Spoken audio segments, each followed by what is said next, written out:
In 2025, Hermès's performance in the Chinese market has attracted widespread attention.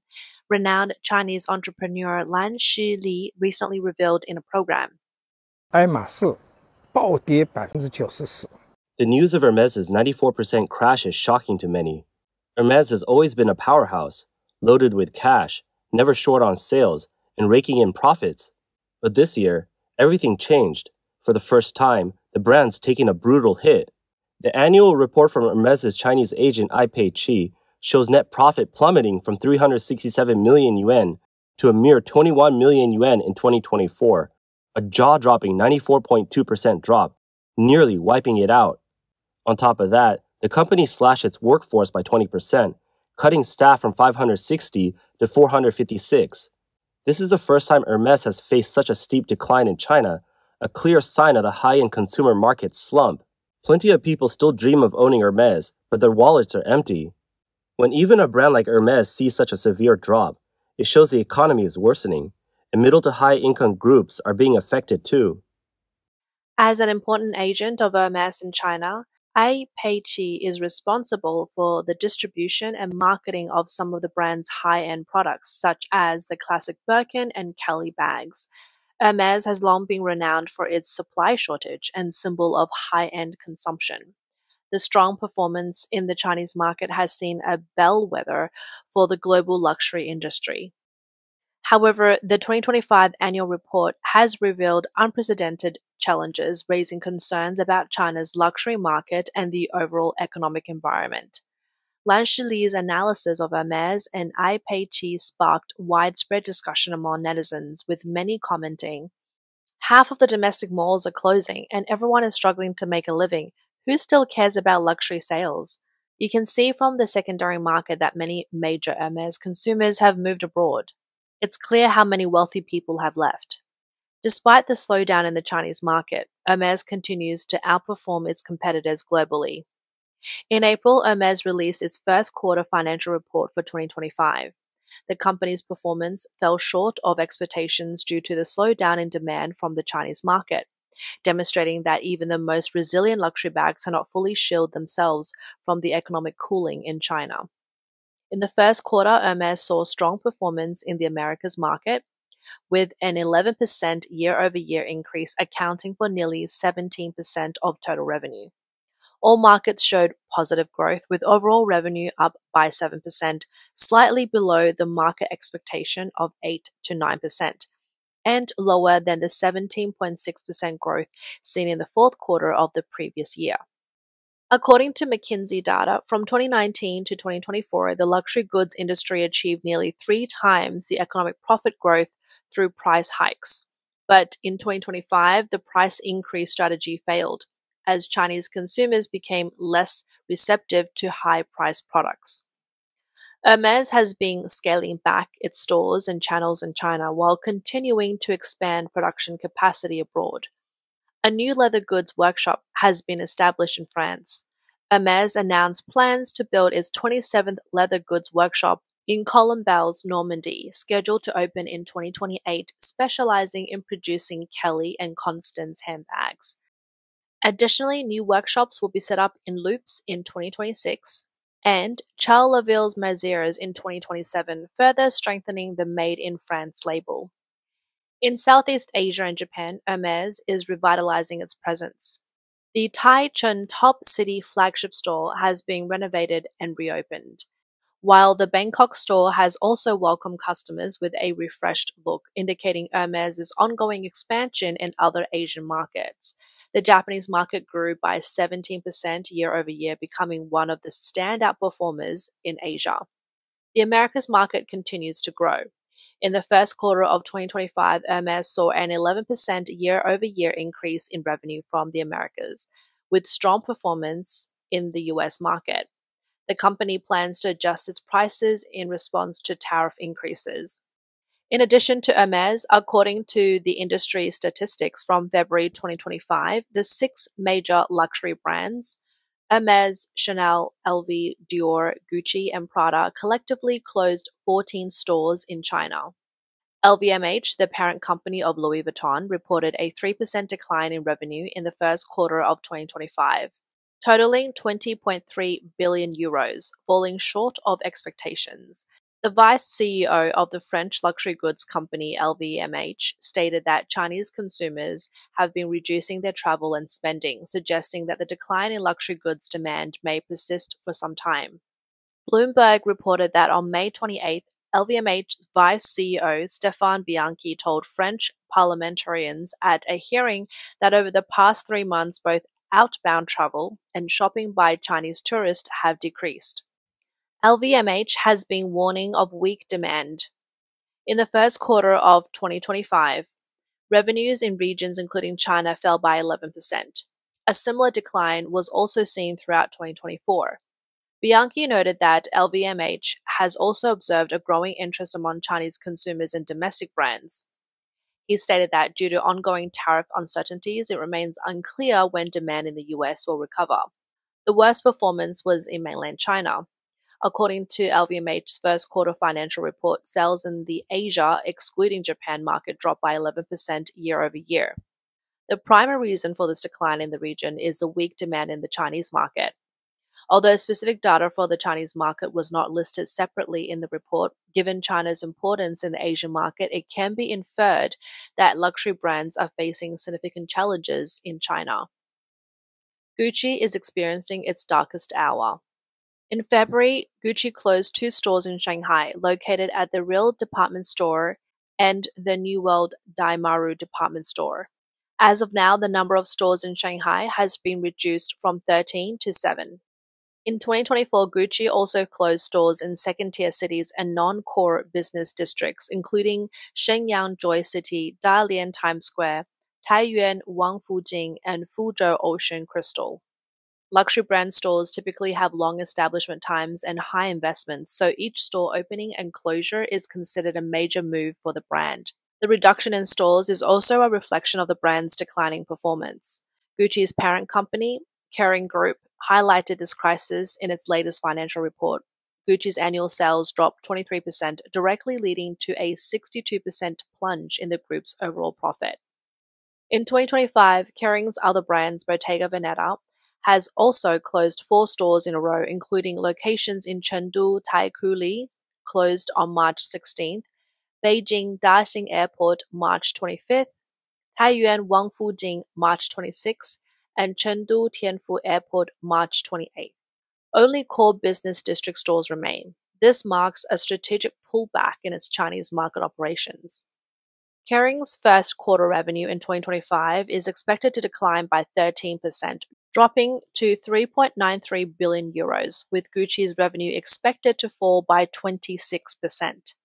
Kering CEO François-Henri Pinault mentioned during the earnings call that the demand in China is unlikely to improve significantly in 2025, and the company is still far from its target. He also mentioned that Kering would implement cost-cutting measures such as freezing recruitment to control expenses. Even the affordable luxury brands targeting the middle class are now feeling the pressure. Burberry's sales in mainland China for the first quarter of 2025 fiscal year dropped by 21% year over year, resulting in a 22% decline in global retail revenue.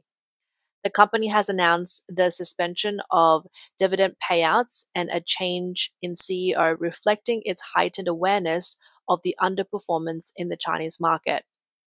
In May, Balenciaga withdrew from the Real Department Store in Shanghai, with store closures aligning with adjustments to its brand strategy. In February, Giorgio Armani, Emporio Armani, closed its stores in the Beijing China World Mall, highlighting the declining appeal of high-end suits and formal wear brands in China.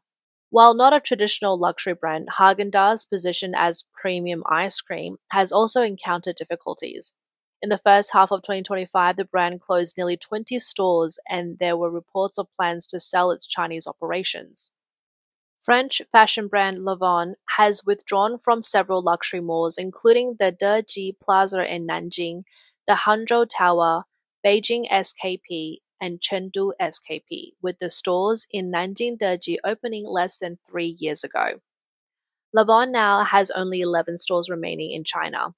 There are also reports that the brand may exit the Chinese market by late 2025, But Lavon responded by saying there are no plans to exit the market and the closures are part of a temporary move to optimize and upgrade its channels. Lavon's parent company, Fosun Group, reported a 23% decline in revenue for the full year of 2024, down to 328 million euros. Lavon's brand revenue fell by 26% to 82.72 million euros, hitting a new low in nearly 8 years and dropping below the 100 million euro mark, with sales in China plummeting by 40%. The recent changes in the luxury goods industry have been nothing short of a grand spectacle. Once towering luxury brands are now facing waves of store closures across numerous cities in China. Iconic commercial centers such as Taikoo Li in Sanlitun, Mixi in Shenzhen, Chengdu IFS, and Deji Plaza in Nanjing have not been spared. In just one quarter, over 30 luxury stores across China have made adjustments, with more than 60% choosing to shut their doors. According to Bain & Company's forecast, the global luxury goods market is expected to decline by 18 to 20% in 2025, reflecting the significant challenges the industry is facing, especially the noticeable slowdown in the Chinese market. The struggle to sell luxury goods is evident across the entire market. Data shows that in 2024, sales in China's luxury goods market dropped by 17%, reaching 504.4 billion yuan. In response to customer loss, many luxury brands are now hosting offline clearance sales. At these events, a crowd of middle-class consumers rush to buy bags, some even stuffing their shopping bags with multiple items. These aren't cabbage, though. They're real luxury products, possibly priced at just 30% of the original retail price. Recent events on the online clearance platform VIP Shop provide compelling evidence of this trend. In the platform's limited-time flash sale section launched in March, discounted Burberry women's bags sold out instantly. During the Coach Big Brand Day, a 30% discount on the classic mini tote bag set a near 3-year sales record for the brand.